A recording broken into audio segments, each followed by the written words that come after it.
하나님의 말씀 봅니다. 신명기 21장 오늘은 18절부터 23절에 이르는 말씀을 교독하겠습니다. 18절부터 23절 신명기 21장 교독합니다. 사람에게 완악하고 패역한 아들이 있어 그의 아버지의 말이나 그 어머니의 말을 순종하지 아니하고 부모가 징계하여도 순종하지 아니하거든.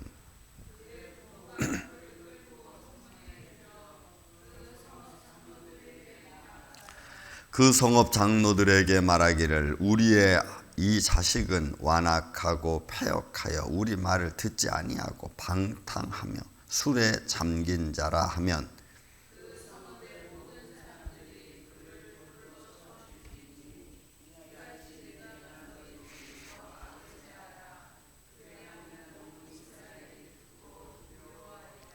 사람이 만일 죽을 죄를 범함으로 내가 그를 죽여 나무 위에 달거든.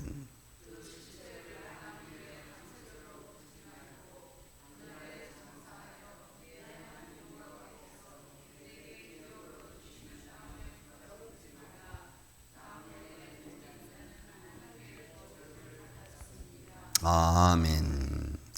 자, 일반 패역한 죄에 관한 내용들을 지금 오늘 아침에 우리가 말씀의 교훈으로 받기를 원합니다.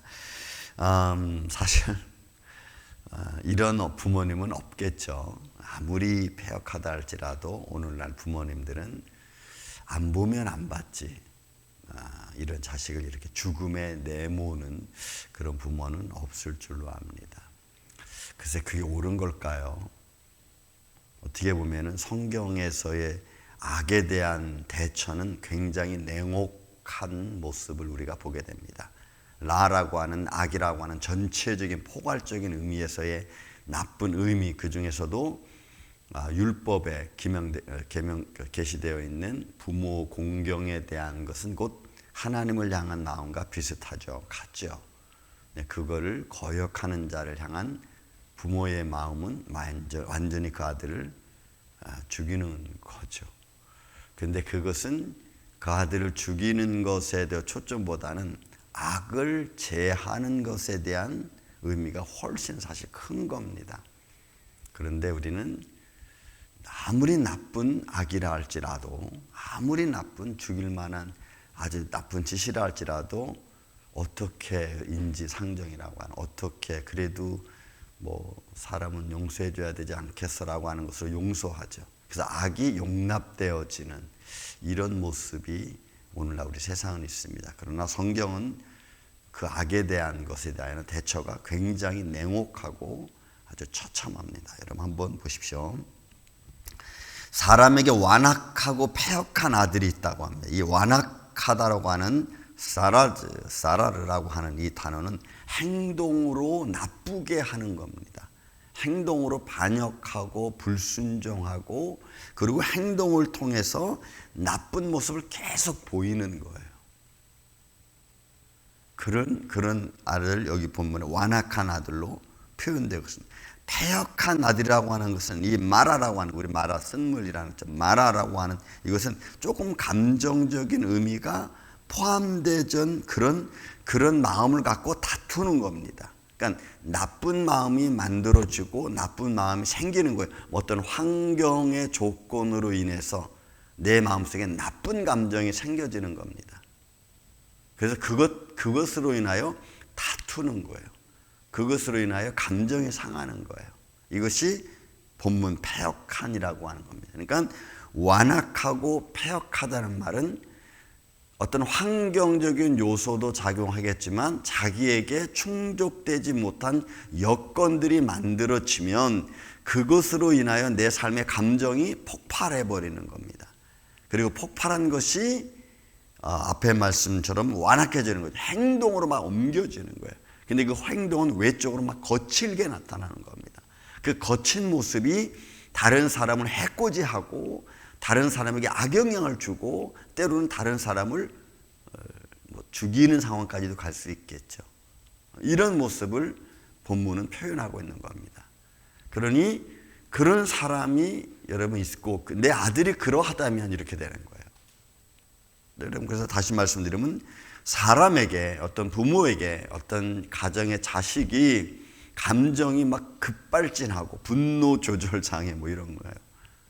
그래서 악영향을 끼치고 환경을 막 어지럽히고 그리고 막 해코지를 하고 이런 영향을 주는 아들이 있다면, 그러면 이제 그 부모님이, 그리고 더 나아가서 부모님들이 뭐라 그래요? 하지 마라. 그건 나쁜 짓이다. 하지 마라. 하지 마라.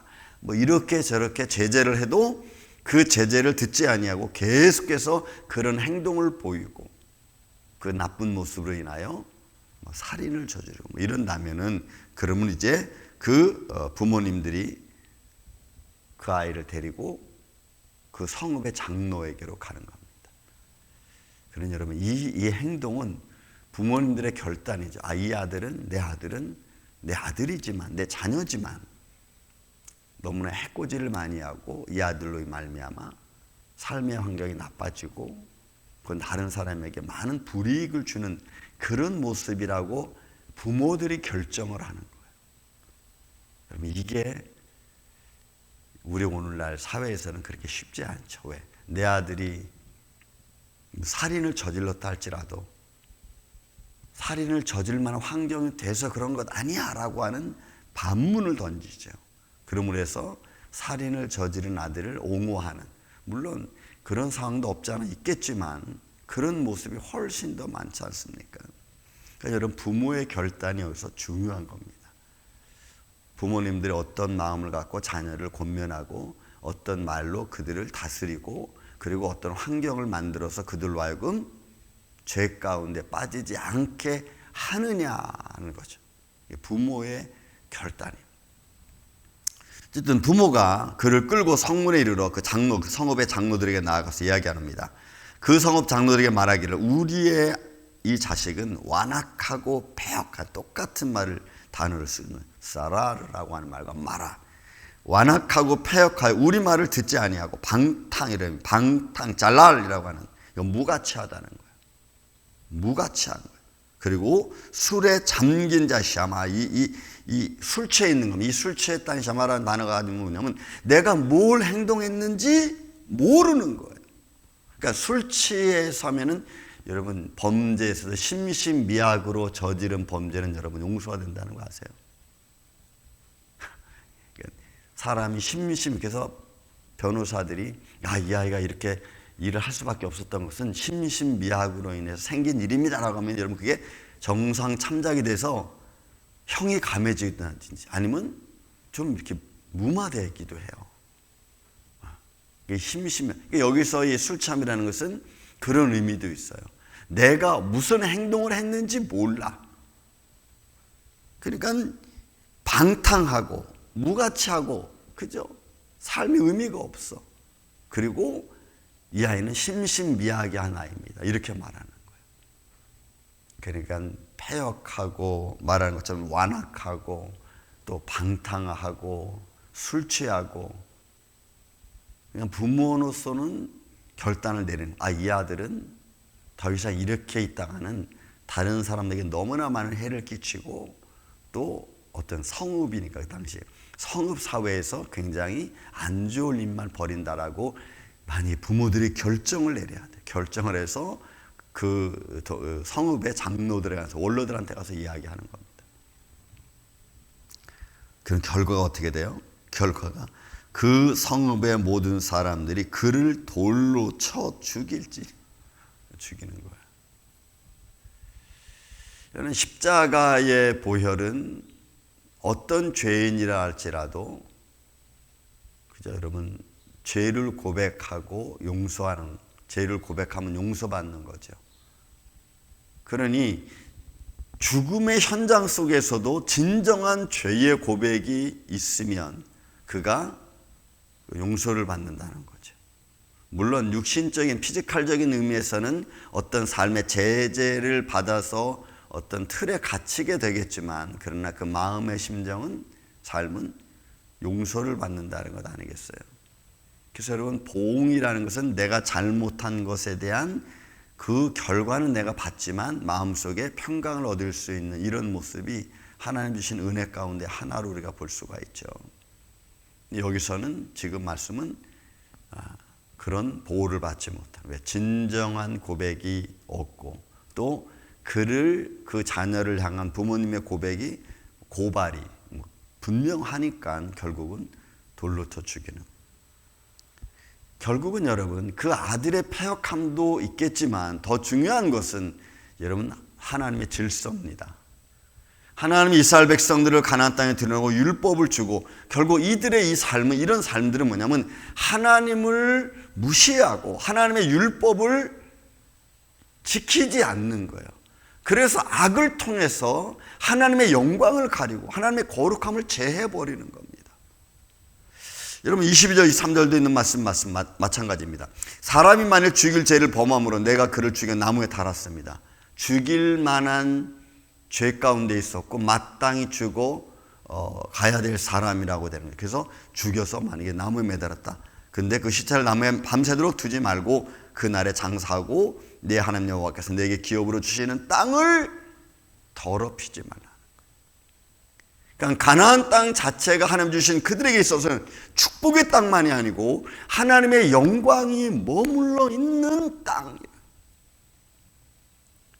그래서 그런 하나님의 거룩함이 머물러 있는 땅 안에 죄가 난무하고 하나님 율법과 계명을 무시하는 일들이 일어나는 것을 처음부터 하나님은 금하라고 사실은 말씀하시는 거예요. 여러분 이걸 오늘날 우리의 삶으로 끌고 들어오면요, 여러분 우리는 하나님의 성령이 거하는 전이잖아요. 믿음의 사람들이라고 하죠. 하나님의 부름받은, 콜링받은 하나님의 자녀들이라고 이야기합니다. 그러니 그런 하나님의 자녀 안에 인간의 거룩함과 욕망과 내 어떤 사리사욕이 나를 주관해서 하나님의 일을 스탑하고 하나님의 일을 망치는, 하나님의 거룩함을 망가뜨리는 일을 여러분 할 수 없는 거예요. 그건 제일 싫어하는 것은 그런 모습을 보는 사람들보다도 하나님이 먼저 노하는 거죠. 하나님의 성령이 먼저 내 안에 거룩함을 드러내시는 거예요. 그래서 나로 하여금 이건 아니지, 이 정도는 이러면 안 되는 거지 라고 하는 어떤 깨달음을 내게 주시는 마음. 골로새서 3장 15, 16절에 말씀하잖아요. 그리스도의 말씀으로 너희 안에 풍성히 거하게 하라. 이는 너희로 하여금 시와 찬미로 하여금 서로 여러분 위로하기 위함이죠. 권면하기 위함이잖아요. 그러니까 내 안에 말씀이 거하고 성령의 전인 내가 아직도 육신의 정욕과 안목의 정욕과 이생의 자로 가득 차서 내 마음을 들썩들썩하게 만들면 하나님의 거룩함이 언제 머물러 있고 나를 통제하겠어요? 결국은 하나님의 거룩함을 지키는 하나님의 손길이죠. 그래서 땅을 더럽히지 말라. 악이 난무하고 악이 팽배하는 그런 땅으로, 그런 삶의 고초로 만들지 말라는 거예요. 그러니 그게 어디까지 가는 겁니까? 내 자녀가 그렇게 한다 할지라도, 만약 그렇게 한다면 너는 그 아들을 성읍에 일러서 이런 제거하라는 거예요. 너무나 어떻게 보면은 무서운 말입니다. 그리고 그를 가리켜 하나님께 하나님부터 저주받은 자의 모습. 사랑하는 우리 아침의 성도 여러분, 늘 우리는 이런 아직도 육신의 몸을 갖고 있는 우리들에게는 육신의 정욕과 안목의 이생의 자랑이라는 죄의 본성이 없을 수는 없죠. 하지만 그런 것들을 하나님의 말씀을 언제든지 나를 통제할 수 있는 마음과 믿음을 갖는다는 것이 오늘도 우리가 살아가야 될 믿음의 길이 아닌가 싶습니다. 나를 망가뜨리는 내 삶의 평범하지만 안전한, 아무것도 없는 것 같지만 그리고 형통한 이런 삶의 모습을 어그러지게 만들고 망가뜨려서 나 자신을 내가 힘들게 하는 그런 어리석음을 범할 필요는 없잖아요. 그런데 우리는 내 편안함을 내가 망가뜨린다는 거 여러분 아세요? 그리고 나서는 그 망가진 내 모습을 가지고 주위 환경으로 돌립니다. 이래서 이렇게 되고 저래서 이렇게 되고.